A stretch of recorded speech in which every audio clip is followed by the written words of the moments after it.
Frères et sœurs, shalom. Shalom à vous tous qui nous suivez à travers la radio ou à travers les réseaux sociaux. Shalom. C'est l'heure de notre émission Jamais sans la Vierge Marie. Jamais sans la Vierge Marie, c'est l'émission qui nous rassemble autour de notre mère, la Vierge Marie. Jamais sans la Vierge Marie, c'est l'émission qu'anime votre sœur lumière que je suis. Mes frères et sœurs, je vais nous demander de faire silence en nous et autour de nous. Nous allons commencer notre émission par la prière. Et nous commençons notre émission au nom du Père et du Fils et du Saint-Esprit. Amen. Viens, divine volonté, viens par la puissante intercession du cœur immaculé de la Vierge Marie, notre Reine bien-aimée. Par ta toute-puissance, viens régenter toute créature. Viens et sois l'unique volonté qui habite, anime et meut toute créature. Avec le Père, le Fils et le Saint-Esprit, faites que revienne l'harmonie pure et parfaite entre le Créateur et son reste, entre les créatures qui forment ses restes. Dans toute leur mission contre nous, que le mal et tous ses incubateurs échouent et tombent dans leur propre piège. Que se retournent toujours et toujours contre eux, au centuple sans jamais rater la cible, même pas une fois, toutes leurs pensées, paroles, faits et gestes dirigés contre nous, pour que la terreur naisse et demeure à jamais dans leur camp, et pour qu'ils disparaissent très rapidement du milieu des créatures, sans laisser ni trace, ni survivant, pour les siècles sans fin.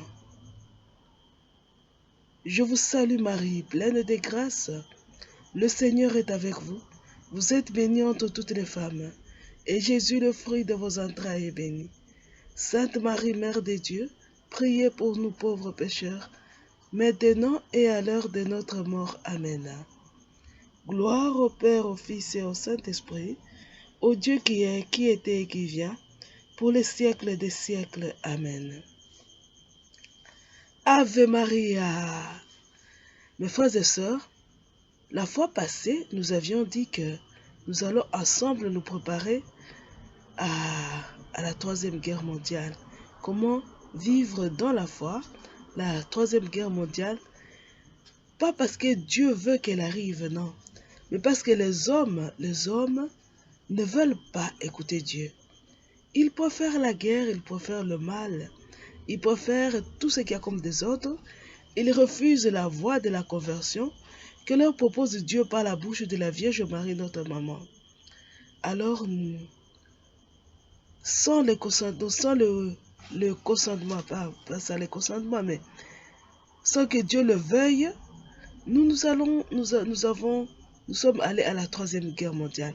Nous avons choisi, nous voulons la guerre mondiale. Voilà.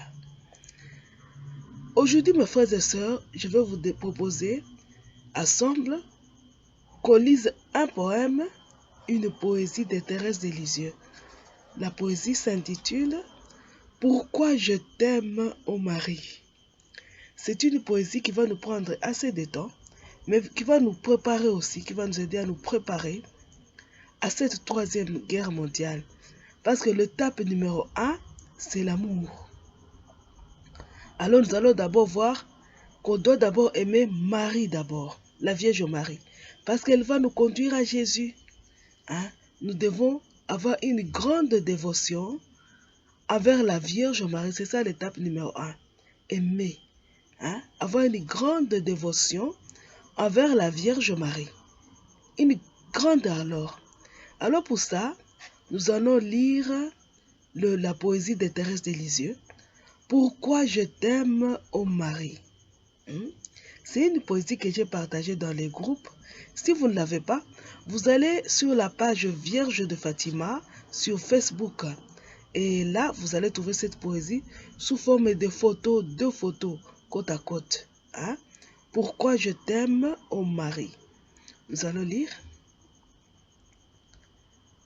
Pourquoi je t'aime, ô Marie? Alors nous allons lire petit à petit. Petit à petit, je ne sais pas, on fera combien d'émissions avec ça, mais nous allons lire ça. Pourquoi? Pourquoi aimer Marie? Alors Thérèse nous dit, pourquoi elle aime Marie? Hein? Thérèse de Lisieux. J'ai pris une sainte qui est très proche de nous. Thérèse de Lisieux. Nous lisons. Oh, je voudrais chanter, Marie, pourquoi je t'aime? Pourquoi ton nom si doux fait tressaillir mon cœur? Hein? Ouais. Thérèse dit ceci. Je voudrais chanter, oh, je voudrais chanter, Marie, pourquoi je t'aime? Pourquoi ton nom si doux fait tressaillir mon cœur? Le nom de Marie fait tressaillir le cœur de Thérèse. Quand elle entend parler de Marie, quand on cite seulement le nom de Marie, Marie la mère de Dieu, la Vierge Marie, eh bien, Thérèse de Lisieux sent son cœur tressaillir. Shalom, mes frères et sœurs, vous allez vous rappeler d'Élisabeth. Vous rappelez de la visitation. Quand Élisabeth avait vu la Vierge Marie venir lui rendre visite, Élisabeth dit ceci. L'enfant avait tressailli dans son ventre. L'enfant qui était dans le ventre de sa mère avait tressailli à la visite de la Vierge Marie. L'enfant. Donc, comment ça? Parce que l'enfant ne voyait pas. L'enfant, c'était Jean-Baptiste qui était dans le ventre de sa maman. Mais cet enfant avait tressailli. Il avait tressailli. Tressaillir d'allégresse. Il avait tressailli, l'enfant. Pourquoi? Parce que la mère du Sauveur était venue leur rendre visite, les servir. Eh bien, voici que le nom de Marie produit ce même effet dans le cœur de Thérèse. Hein? Quand elle entend parler du nom de Marie, elle tressaille. Elle tressaille. Donc, il y a une communication assez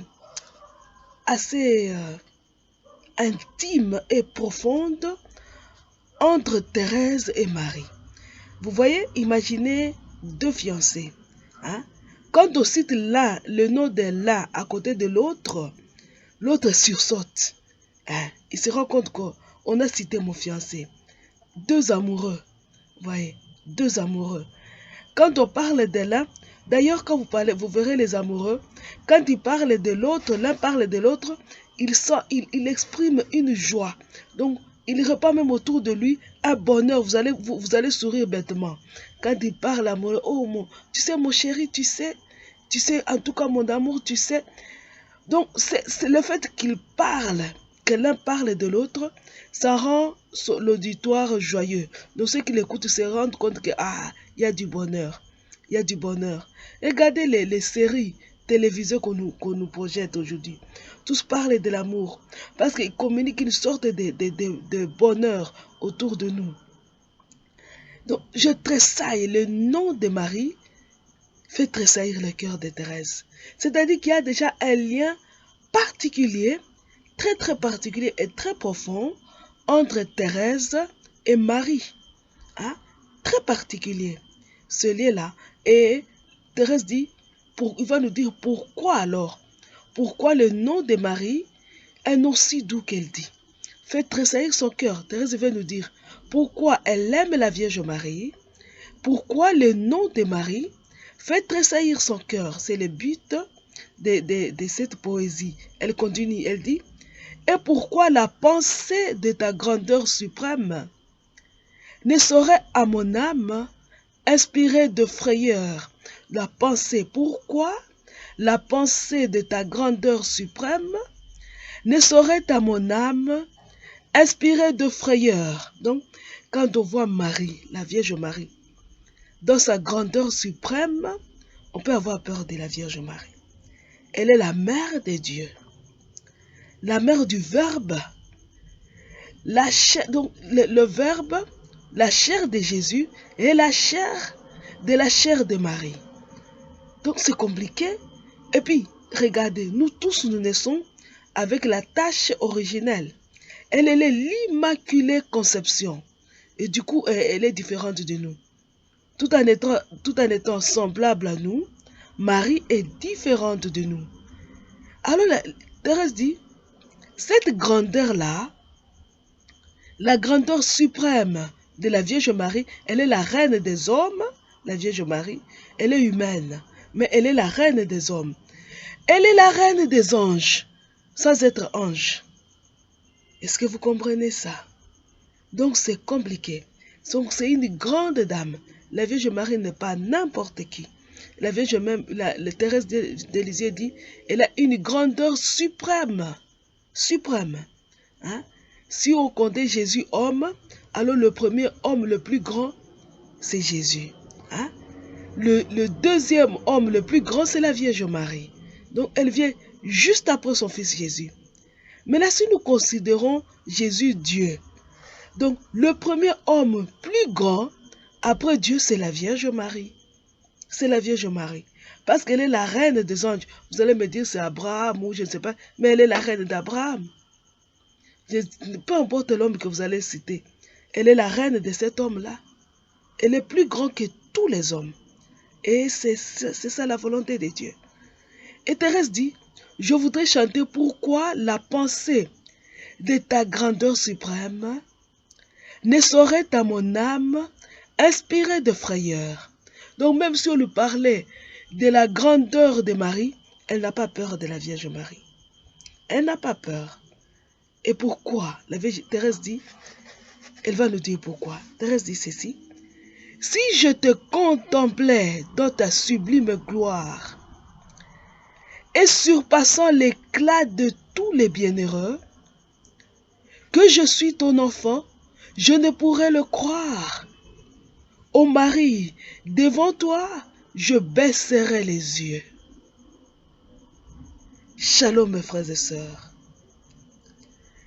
Donc, le premier lien qui existe entre Thérèse et Marie, c'est qu'elle se sent enfant de la Vierge Marie. Parce qu'elle dit, si je te contemplais dans ta sublime gloire et surpassant l'éclat de tous les bienheureux.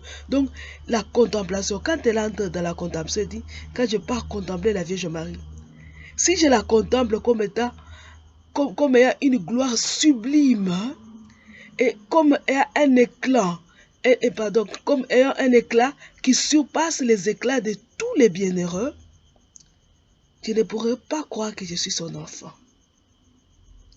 Et quand je me mettrai devant la Vierge Marie, je baisserai les yeux. Je ne peux pas croire, je ne pouvais pas croire. Hein? Si elle arrive à se croire enfant de la Vierge Marie, donc le lien, si elle, le lien d'enfance, le lien filial entre entre Thérèse et Marie, Thérèse trouve ce lien, trouve que ce lien est possible. On peut croire à ce lien si et seulement si on cesse de contempler la grandeur de Marie. Donc, je vais relire, vous-même comprenez ce qu'elle veut dire, c'est simple. Thérèse de Lisieux, ses positions simples. Elle dit ceci. Si je te contemplais dans ta sublime gloire, c'est-à-dire une gloire qui dépasse toutes les gloires humaines, sublime, qui surpasse en éclat la gloire de tous les bienheureux. Voilà la gloire de la Vierge Marie. C'est ça la réalité. Une gloire sublime qui surpasse en éclat la gloire de tous les bienheureux et même de tous les anges. La Vierge Marie. La Vierge Marie, Thérèse dit, si je te contemple ainsi, je ne peux pas croire que je suis ton enfant. C'est la vérité. Comment croire que une maman sainte, très sainte même, a des enfants pécheurs? On n'est pas ses enfants. Dans ce cas, il n'y a que Jésus qui soit son enfant. C'est impossible. Comment expliquer? Et Thérèse dit, si je considère cette grandeur-là, je vais baisser les yeux quand je vais te voir. Elle continue et dit, il faut pour qu'un enfant puisse chérir sa mère, qu'elle pleure avec lui, partage ses douleurs. Ouais. Il faut, pour qu'un enfant puisse chérir sa mère, qu'elle pleure avec lui, partage ses douleurs. Donc, si un enfant, pour qu'un enfant aime sa maman, il faut que cette maman puisse mener une vie proche de l'enfant. Que la maman soit proche de l'enfant. Elle partage les douleurs avec l'enfant. Elle pleure. On peut pleurer de joie, comme on peut pleurer de tristesse. Elle pleure avec l'enfant. Elle pleure de joie avec l'enfant. Elle pleure de tristesse avec l'enfant. Alors l'enfant aimera sa maman. Parce qu'ils partagent les deux. Il y a une complicité entre les deux. Ils partagent tout. Les joies comme les peines. La Thérèse dit que c'est ça la condition. Pour que l'enfant aime sa maman, il faut que la maman soit proche de l'enfant et qu'il partage tout. Et Thérèse dit ceci. Ô ma mère chérie, sur la rive étrangère, pour m'attirer à toi que tu versas des pleurs. Écoutez la suite, ça va nous faire comprendre ce verset-là, pas de ces strophes-là. Il dit, en méditant ta vie dans la sainte évangile, j'ose te regarder et m'approcher de toi. Mais croire ton enfant ne m'est pas difficile, car je te vois mortel et souffrant comme moi. Shalom, Ave Maria. La Vierge Thérèse de Lisieux dit ceci. Il y a une clé pour se croire enfant de la Vierge Marie. Il y a une clé pour aimer la Vierge Marie. C'est de méditer la vie de Marie qui est dans l'Évangile. C'est de méditer la vie de la Vierge Marie telle que nous la donne, elle nous est décrite dans la Saint Évangile. Hein? En méditant ta vie dans le Saint Évangile, j'ose te regarder et m'approcher de toi. Me croire ton enfant ne m'est pas difficile, car je te vois mortel et souffrant comme moi. Shalom. Mais vous allez dire qu'il y a contradiction, parce que l'Église nous dit que la Vierge Marie avait connu la dormition et non la mort. Et Thérèse dit, la Vierge Marie, elle est mortelle. Comment ça? Comment ça une mortelle qui n'a pas connu la mort? Eh bien, Élie alors. Élie n'est pas mortel. Élie n'a pas connu la mort. Pourtant, Élie est mortel. On nous parle aussi d'Enoch. Enoch n'avait pas connu la mort. Il était disparu, il n'était plus.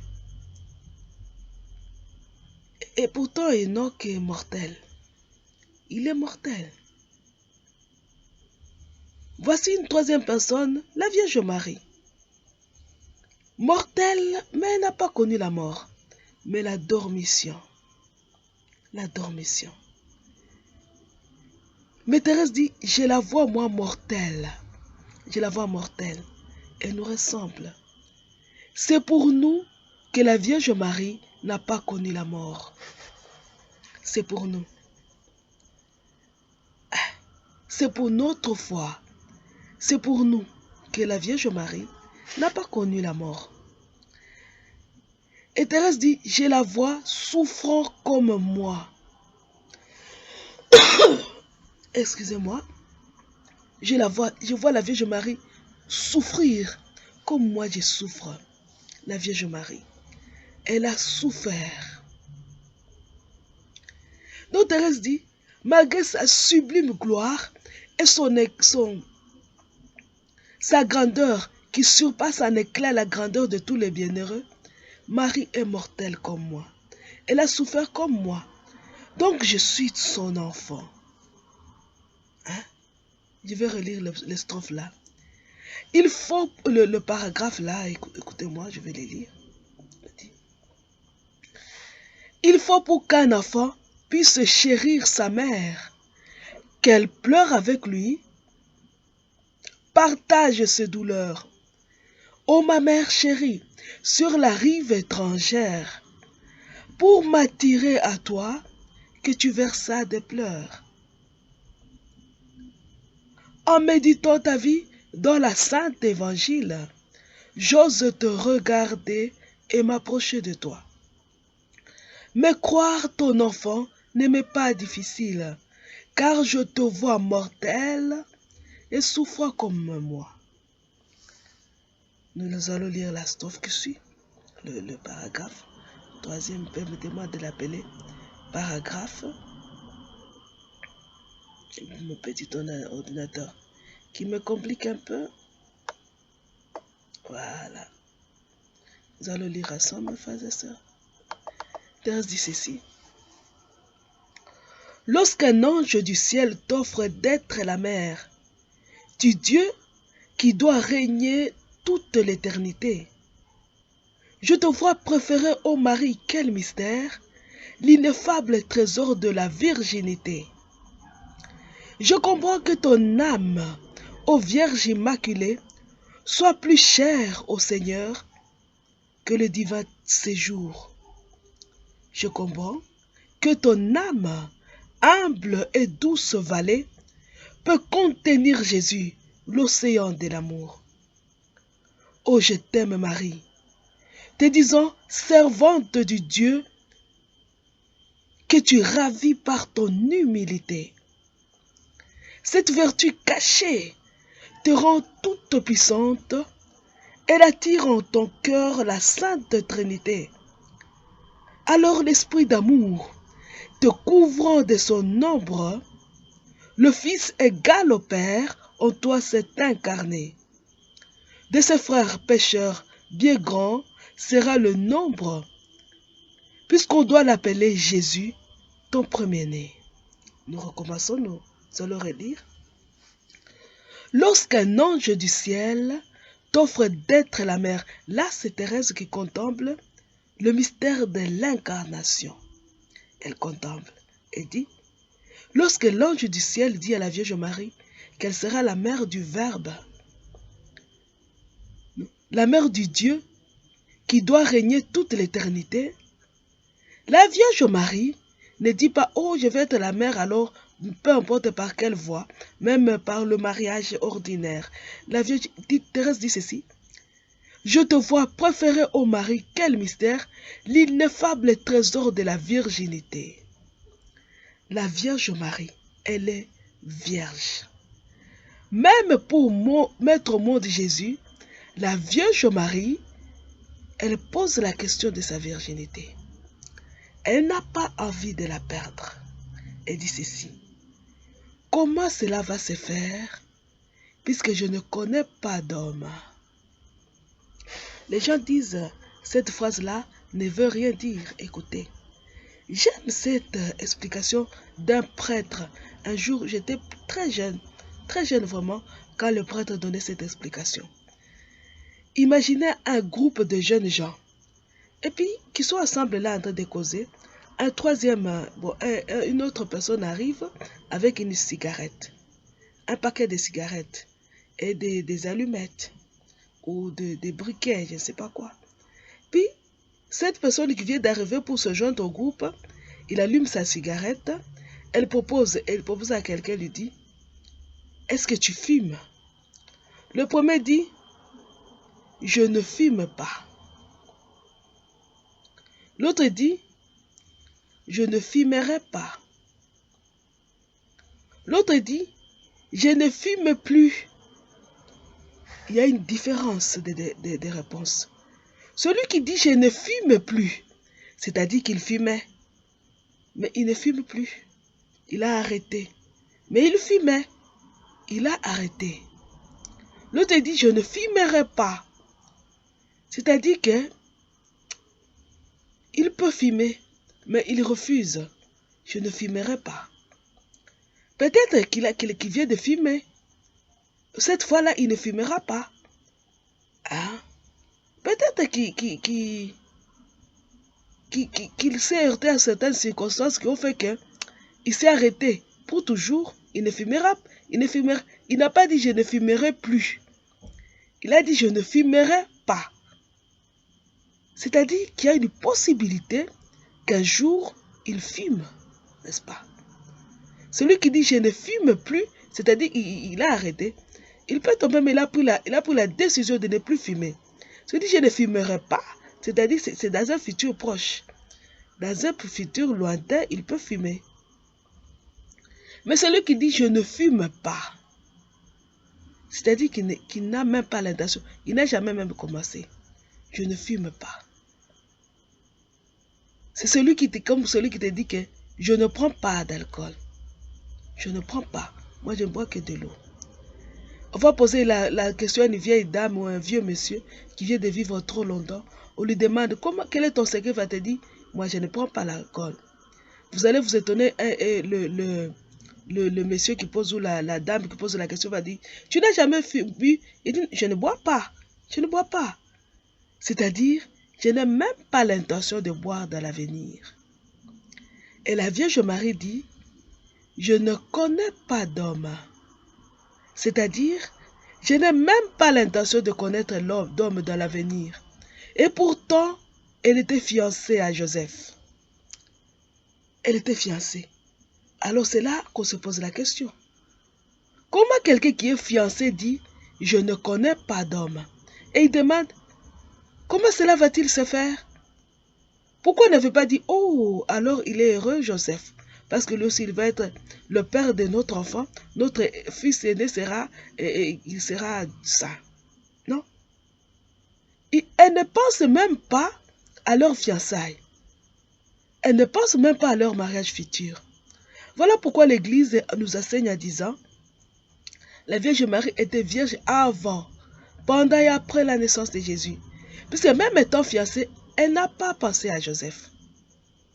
Leur fiançailles étaient fiançailles extraordinaires, ce n'était pas des fiançailles ordinaires.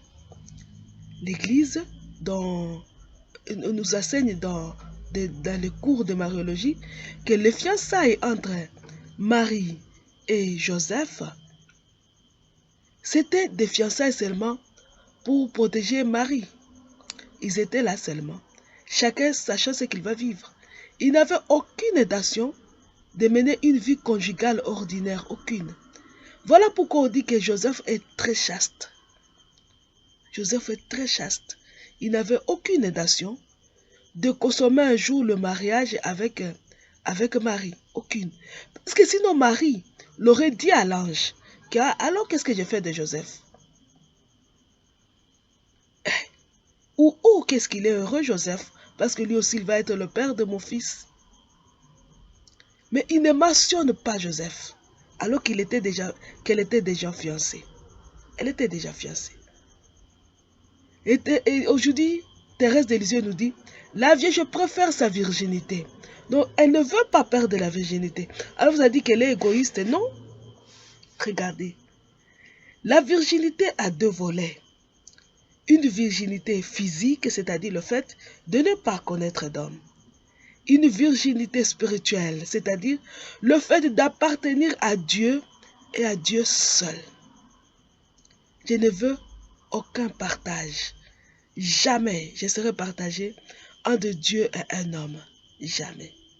Je veux appartenir à Dieu et à Dieu seul. Et allez lire les cantiques des cantiques. Vous verrez la force de la virginité spirituelle. Une fontaine scellée. Et celui qui est digne de déceler la fontaine, ce n'est que l'agneau immolé, Dieu. Mais voici que l'agneau, quand elle entre, elle pénètre en Marie, elle ne l'a pas décelé. Parce que la Vierge Marie n'a pas voulu être décelée. Fontaine scellée, la Vierge Marie. Et la Vierge Marie pose la question de sa virginité. Parce qu'elle ne veut pas la partager avec quelqu'un. Elle se veut tout à Dieu. Elle se veut tout à Dieu. Et Thérèse dit ceci. Lorsqu'un ange du ciel t'offre la mère du Dieu qui doit régner toute éternité, je te vois préférer au mari, quel mystère, l'ineffable trésor de la virginité.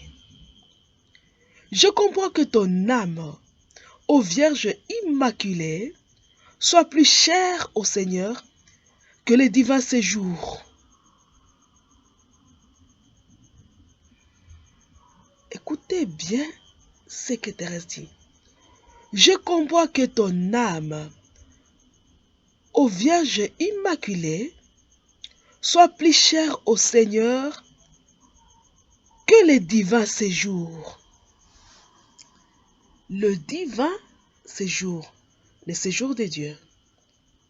L'âme de Marie est plus chère aux yeux du Seigneur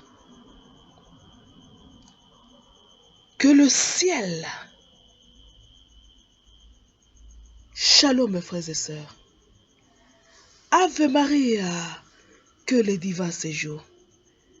Jésus a bien quitté le ciel pour venir vivre dans l'âme de Marie.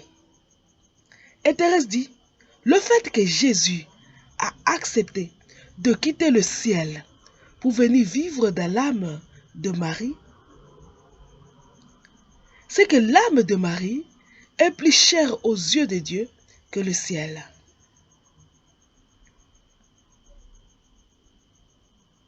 Je comprends que ton âme humble et douce vallée peut contenir Jésus.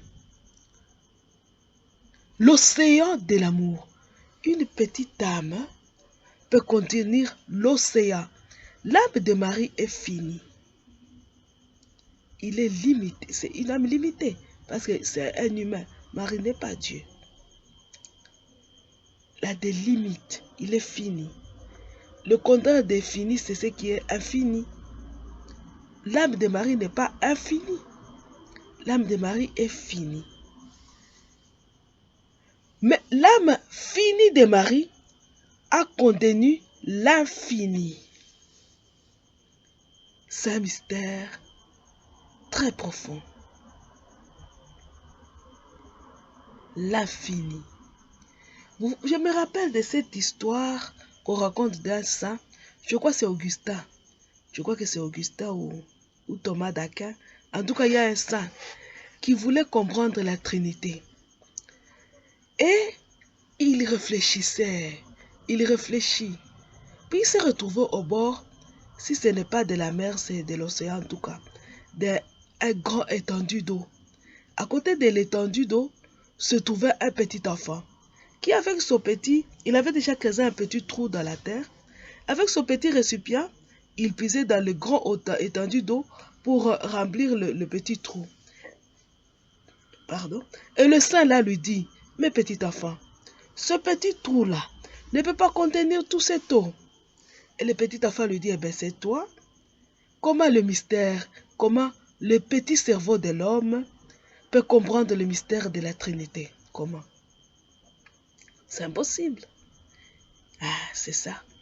Mais voici une chose est déjà arrivée dans la vie, c'est que le petit âme de Marie, fini, avait contenu l'infini. Voilà. Voilà.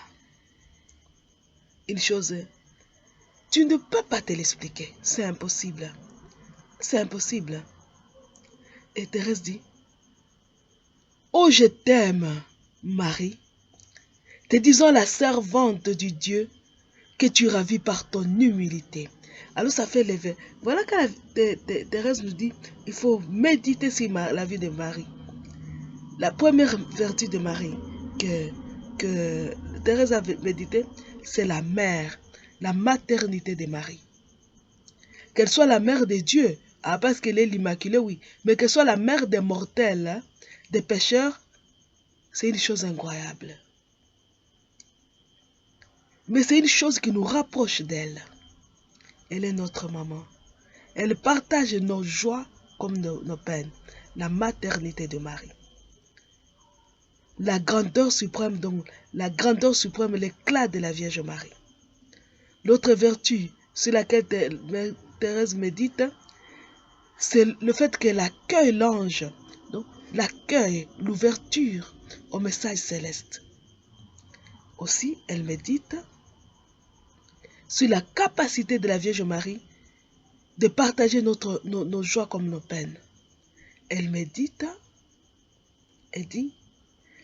sur la virginité de la Vierge Marie. La virginité de Marie. Maintenant, elle médite maintenant là sur l'humilité de la Vierge Marie.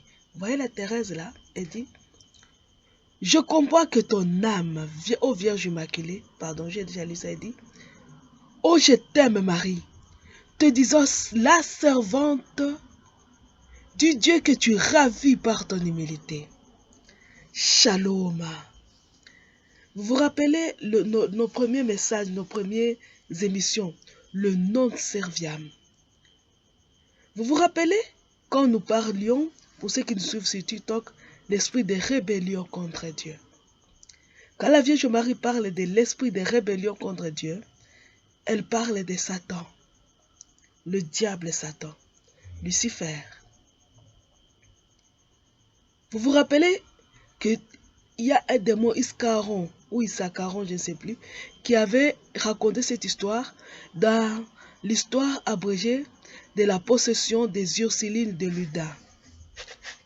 Quand il dit que Dieu avait dit ceci, vous voyez, moi l'invisible, je vais me faire invisible. Je vais me faire invisible apprenant la nature humaine. Je vais unir mon verbe à la nature humaine. Et je voudrais que vous me serviez, que vous m'adoriez dans cet état-là.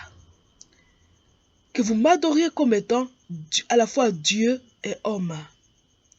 Le diable Satan et ses amis ont regardé la misère, non la faiblesse de l'homme.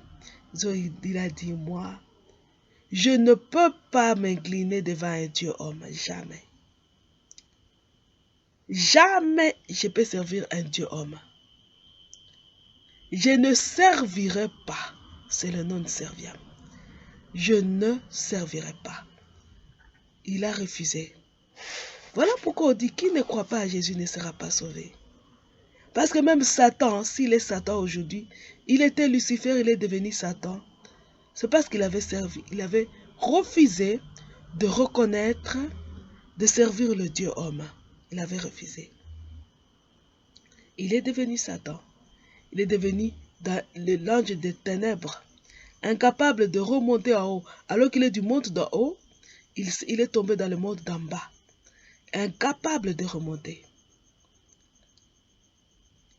Et Thérèse dit ceci. Oh, je t'aime Marie, il dit. Oh, elle dit, oh, je t'aime Marie, te disant la servante du Dieu que tu ravis par ton humilité. Par son orgueil, Satan s'était rendu répugnant aux yeux de Dieu. Par son humilité, la Vierge Marie se révèle attrayante aux yeux de Dieu. Satan a voulu s'élever par l'orgueil. Et bien ça, Dieu l'a frappé, il l'a fait tomber. Mais la Vierge Marie s'abaisse au niveau de la servante. Alors le Dieu grand, il quitte même son trône pour venir habiter son cœur, pour venir habiter son âme. Il s'est fait homme. Il se rabaisse au niveau même de la Vierge Marie. Shalom mes frères et sœurs. Voilà le triomphe de l'humilité. L'humilité attire Dieu du haut de son trône vers l'âme.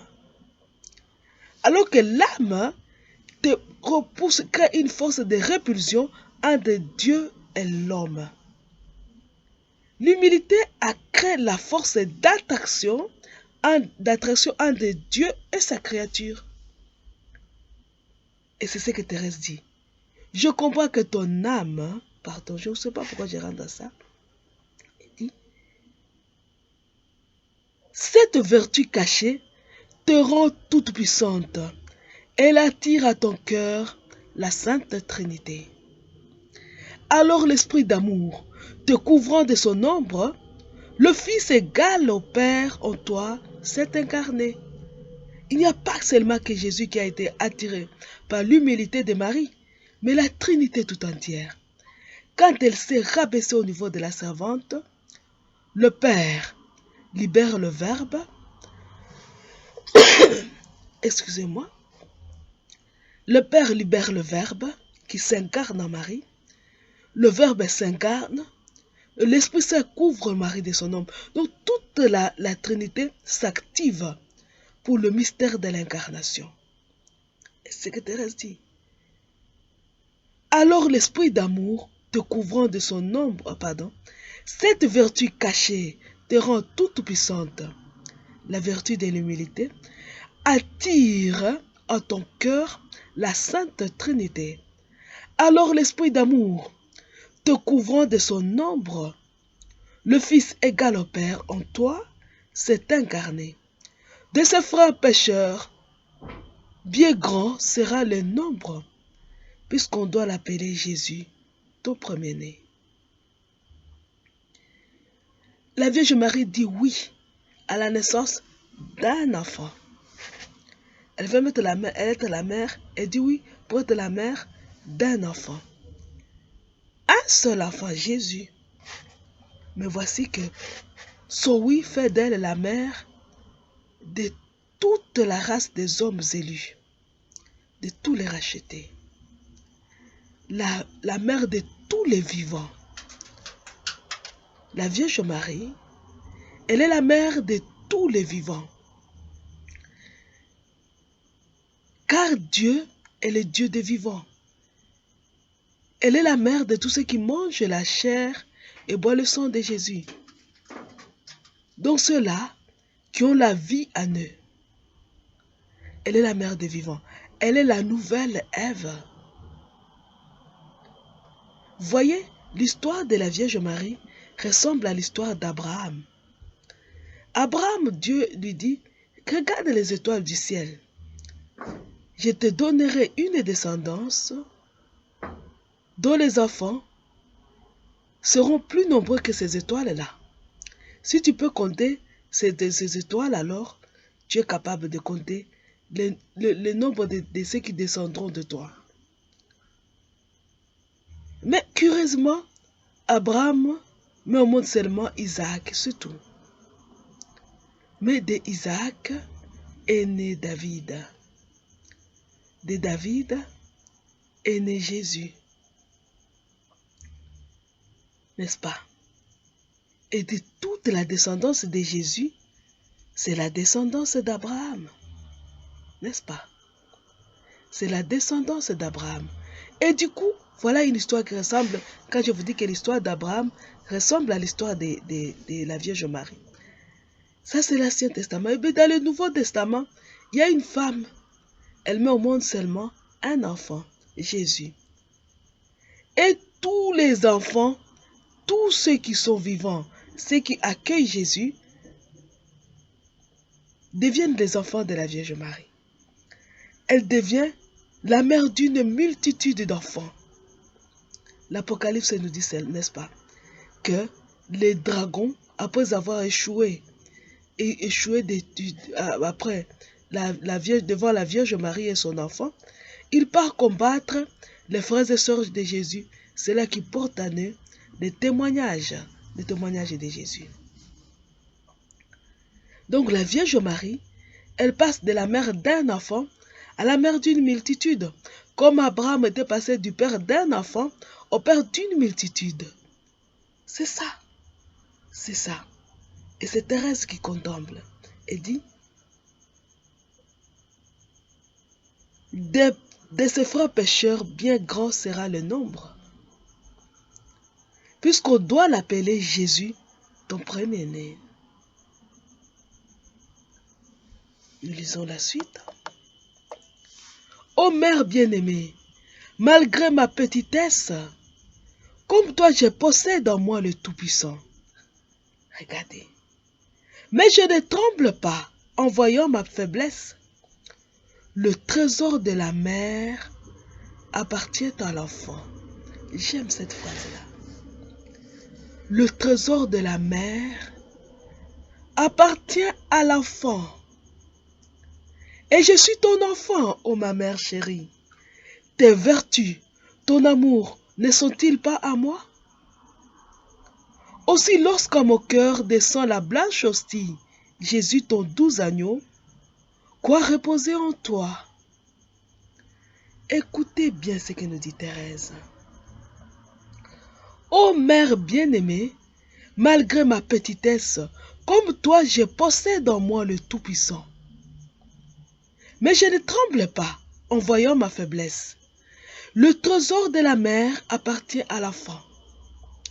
Et je suis ton enfant, ô ma mère chérie. Tes vertus, ton amour, ne sont-ils pas à moi?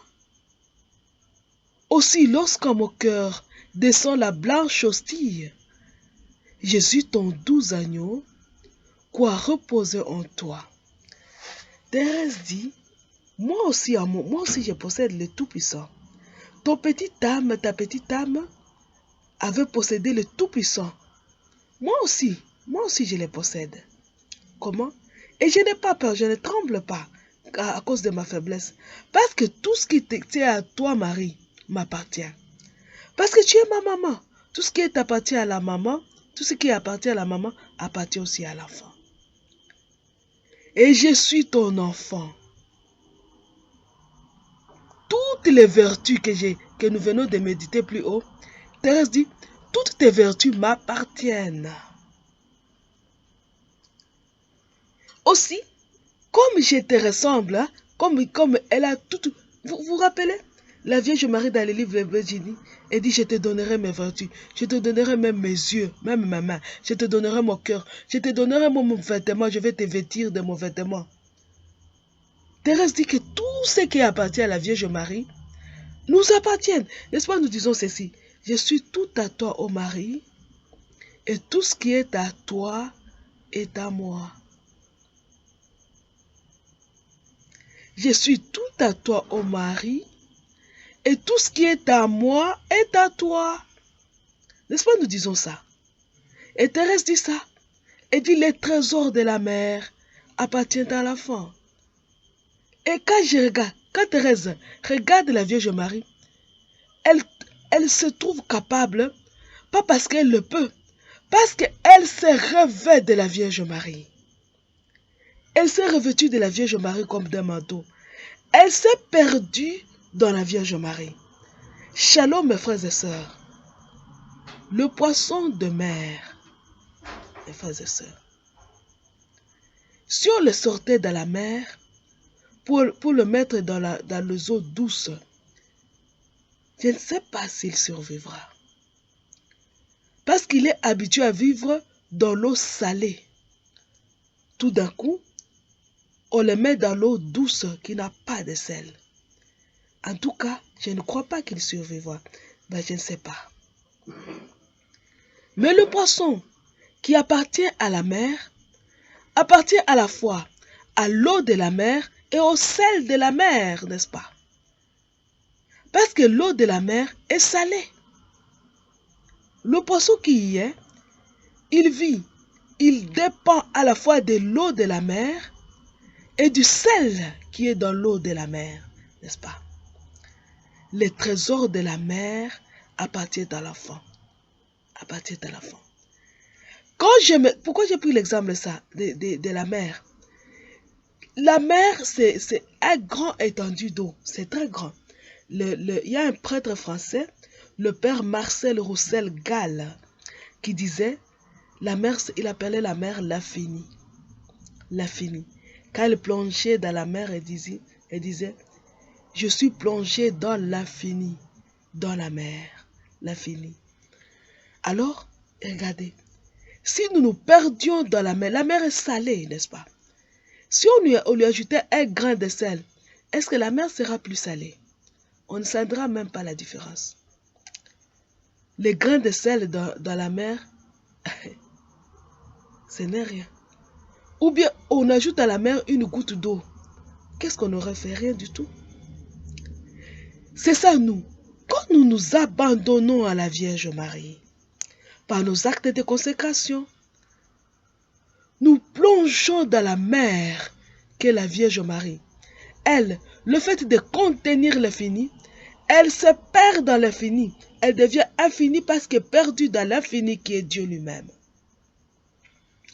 Quand nous nous plongeons dans Marie, nous nous plongeons dans l'infini qui est Marie, nous faisons un avec lui. Nous devenons comme le sel qui se jette dans la mer ou une goutte d'eau qui se jette dans la mer. Elle devient un avec la mer. De par notre acte de consécration en nous, nous devenons un avec Marie, avec la Vierge Marie. Étant un avec Marie, tout ce qui est à Marie devient nôtre. Parce que nous nous perdons. Nous n'existons plus. Nous n'existons plus. C'est quand on jette une goutte d'eau dans la mer, est-ce qu'on voit encore la goutte d'eau? Non, on voit la mer. Nous disparaissons. Quand nous nous consacrons à la Vierge Marie, nous disparaissons et on ne voit que la Vierge Marie. On ne voit qu'elle. Et du coup, nous disparaissons. Et tout ce qui est à la Vierge Marie devient nôtre. On ne peut plus nous voir. On ne doit plus nous voir. Hein? On ne doit plus nous voir. Et si par faiblesse, nous remarquons qu'on commence à nous voir, nous devons replonger plus profondément dans la Vierge Marie pour qu'on ne nous voit pas. Qu'on ne nous voit pas. On ne doit pas nous voir. Si on te voit, c'est-à-dire que tu es sorti de la Vierge Marie. Pour recueillir le sel de mer, il faut recueillir l'eau de mer, il faut aller sécher pour obtenir le sel. Alors le sel sera séparé de la mer. Et puis tout ce qui appartient à la mer n'appartiendra plus au sel. Parce qu'il y a une séparation. Mais tant que le sel est dans la mer, tout ce qui appartient à la mer appartient au sel. Donc le poisson qui est dans l'eau de mer appartient aussi au sel de mer. C'est un poisson de l'eau de la mer. C'est un poisson du sel de la mer. Le trésor de la mer appartient à la faim. Voilà pourquoi toutes les vertus de la Vierge Marie nous appartiennent. Elle est la cause de notre joie. Elle est la cause de notre joie. La Vierge Marie. Je dirais même elle est la cause de notre espérance. La Vierge Marie. En elle, nous trouvons la force de tenir. Parce que nous nous accrochons pas à nos vertus, mais aux vertus de la Vierge Marie. Les trésors de la mer appartiennent à l'enfant. Écoutez, mais la Thérèse dit, « Et je suis ton enfant, ô ma mère chérie. Tes vertus, ton amour, ne sont-ils pas à moi ?» Écoutez, aussi lorsque mon cœur descend la blanche hostie, Jésus, ton doux agneau, croit reposer en toi. Tellement Thérèse est devenue un avec la Vierge Marie. Quand elle communie, Jésus se sent à l'aise en Thérèse de la même manière qu'il se sent à l'aise en Marie. Shalom. Shalom. L'intimité. Une unité profondément intime avec la Vierge Marie. Voilà là où nous devons arriver avec notre dévotion. Hein? Je vais relire ce que nous avons lu aujourd'hui. Nous continuerons prochainement parce que je vois que c'est l'heure. C'est l'heure, je vais relire. Oh, je voudrais chanter, Marie, pourquoi je t'aime. Pourquoi ton nom si doux fait tressaillir mon cœur.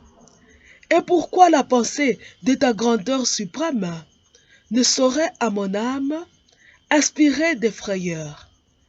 Si je te contemplais dans ta sublime gloire, et surpassant l'éclat de tous les bienheureux, que je suis ton enfant, je ne pourrais le croire.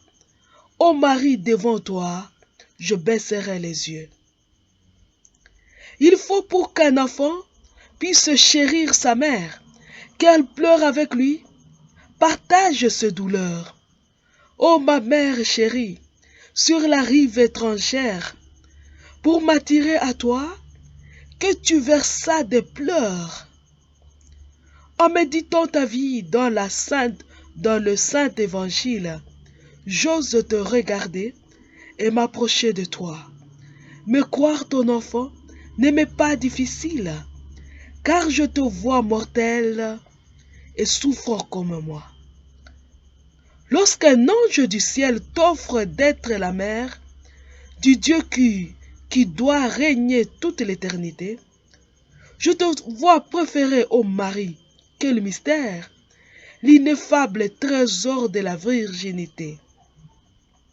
Je comprends que ton âme, ô Vierge Immaculée, soit plus chère au Seigneur que le divin séjour.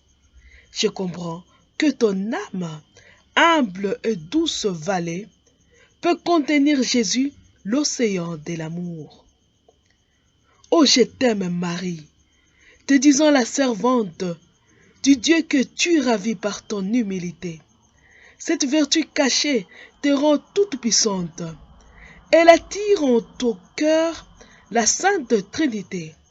Alors l'Esprit d'amour, te couvrant de son ombre, le Fils égal au Père, en toi s'est incarné.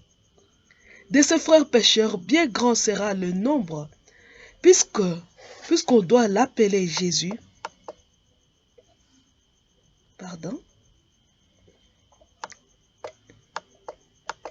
Puisqu'on doit l'appeler Jésus, ton premier-né. Ô Mère bien-aimée, malgré ma petitesse, comme toi je possède en moi le Tout-Puissant. Mais je ne tremble pas en voyant ma faiblesse. Le trésor de la mère appartient à l'enfant. Et je suis ton enfant, ô ma mère chérie. Tes vertus, ton amour, ne sont-ils pas à moi? Aussi lorsqu'en mon cœur descend la blanche hostie, Jésus ton doux agneau, crois reposer en toi.